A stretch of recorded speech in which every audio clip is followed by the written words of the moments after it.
Alright guys, welcome back to the course. In this lecture, I'm going to cover the different backup settings you need to know in FL Studio. So it's very important to back up your projects and all of your audio files and different stuff that you create in FL Studio. This is very important because sometimes FL Studio can crash, you never actually know when this is going to happen. So it's very useful to have backups all of the time. And I'm going to cover different steps here to create these backups and how to make your life easier when this is happening. So first, we're going to take a look at the project data folder. So if you set up this project data folder inside of FL Studio, this will copy all of the different files, audio files, and let's say that you recorded different audio files as well. All of this is going to be stored in a location, in a folder that you're going to set. If you're not doing this, then everything is stored at the default location or the source location where you took the samples from. So let's say that we're using samples inside of this project here. I'm using the kick drum and the hats.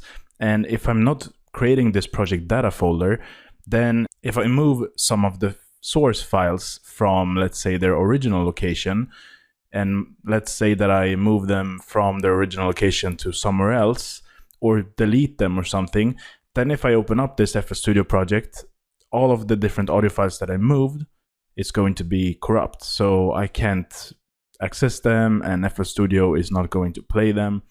And you can solve this by creating the project data folder.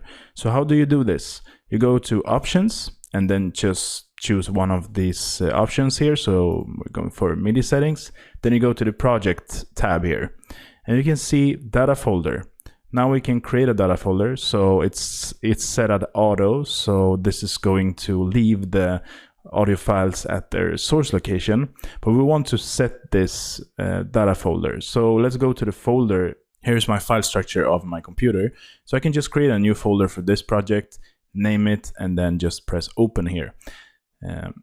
And it may look different on your computer if you're on a Windows computer, but I'm on a Mac here, so it should look something like this.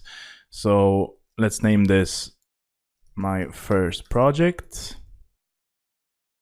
like that. Now let's just hit open, and it's going to prompt you if you would like to save the current project in this folder. And this is very smart to do because then you're going to have all of your files inside of this folder and you're going to stay organized. Instead of having the project file somewhere else and then you're having all of your audio files somewhere else, you just want to hit yes on this one. And if you're hitting yes here, you'll see this new dialog here where you can save your project file inside of this folder here. So it's already set on this folder. So let's just name it as the same as my folder here, and let's just create save, and now everything is saved inside of this folder. Next thing I want to talk about is how to export the different tracks to stems. And this is very important to do because first of all, you can share this project file with other producers that doesn't use FL Studio as their own digital audio workstation. So let's say that they're using Ableton or Logic, for instance. Then if you're exporting all of your stems as audio files, then they can just import them as audio inside of their digital audio workstation. And there are some other different positive things when doing this, when exporting to audio files.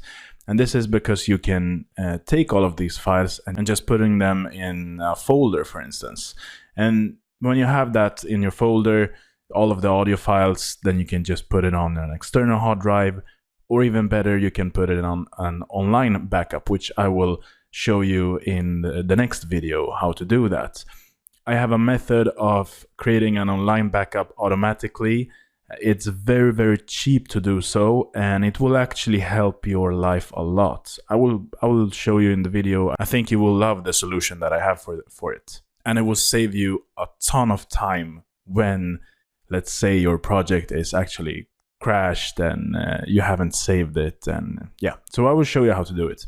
First, let's create audio stems. So let's go to File, Export, and then you just choose if you want a WAV file, MP3 file. So let's say that we want WAV files here. So let's go with Save. And now if you go to miscellaneous here, you can choose split mixer tracks. So now every single track here will be exported as one audio file. And you can set if you want it to be in WAV, MP3, or other output formats. Later on in this course, I will also show you what the best export settings are for exporting all of these audio files. So you'll see what you should use here, because there are a lot of different options here you can use. Okay, so when you start here, you will have different audio files exported into one location. And that is going to be the project folder as default, as we set it up earlier on. But if you're not doing it, it will show you a prompt where you're going to choose different location for these audio files to be saved in. Okay, so next thing I want to show you is how to export as zipped loop package. If you do it this way, you will have all of your project files and your audio being zipped into one file. So then you can share it very easily with your friends or with other. Then you can share it with all of your friends and other producers as well. You can just send it to, let's say, a Google Drive or WeTransfer or something like that in just one file. And it's a lot easier to have it zipped like that, because then the receiver will just get one file. He just unzipped it, and he have all of the different files there. In the next video, I will show you a very, very nice online solution to back up your files. So first, let's talk about backup solutions for your computer and what I call local backup. And what I mean by local backup is to have an external hard drive. So as of now, I have all of my sample files stored on an external hard drive. And this is mainly because my laptop's hard drive isn't very huge. I have a 256 gigabyte SSD hard drive on my MacBook Pro here. And if I would store all of the samples and contact libraries that I have, for instance, it wouldn't fit inside of that SSD hard drive. This is number one. And number two is you don't want your projects or your samples being stored on an SSD hard drive. And I will explain why. An SSD hard drive works a bit different than an old 3.5 or 2.5 inch hard drive or a spinning hard drive, because SSD hard drives can fail a lot more if there are a lot of different read and writes off of the hard drive all of the time. So actually a spinning hard drive is better for that. And it's cheaper because you can get a 1 terabyte hard drive for almost nothing nowadays, actually. So that is why I use a spinning hard drive for my project files, for my sample packs. And I've seen a lot of people using external SSD hard drives. And that's mainly because they're getting cheaper now, and they are a lot faster than spinning hard drives. And sure, I mean, if you will be working with video files that are huge in size, then I get it that it may be slow to work off of a spinning hard drive.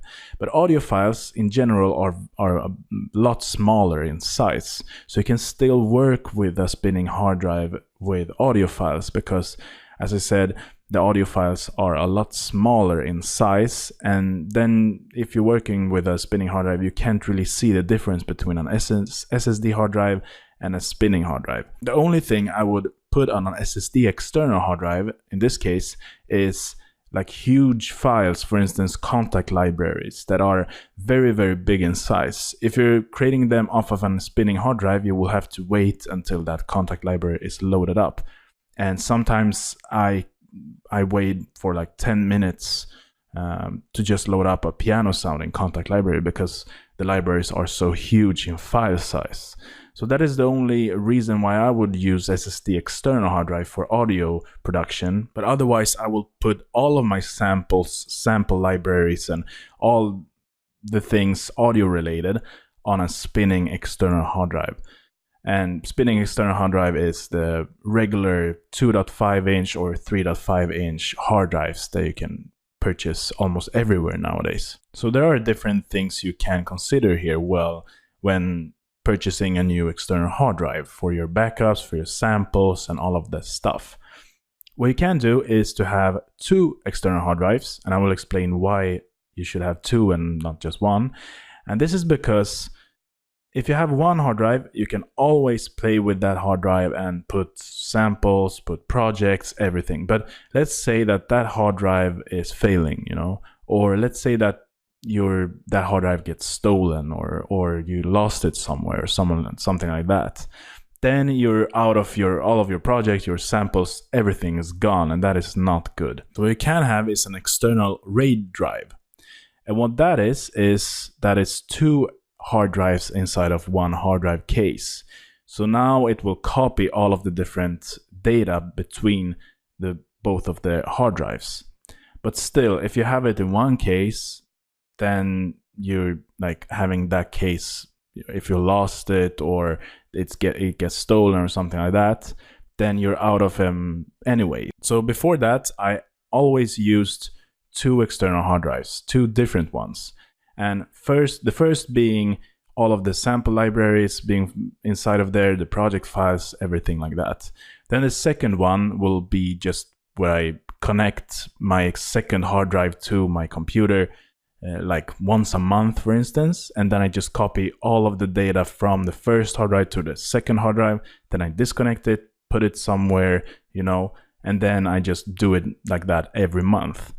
And what happened with that was that I actually forgot to do it sometimes, and that was not good either. So let's say that I created a project 3 weeks in, and then I forgot to make a backup of it, and then let's say that the hard drive will fail, then all of the project files samples would be lost anyway. So what I do nowadays is to have one external hard drive. All right, guys, so see you in the next one.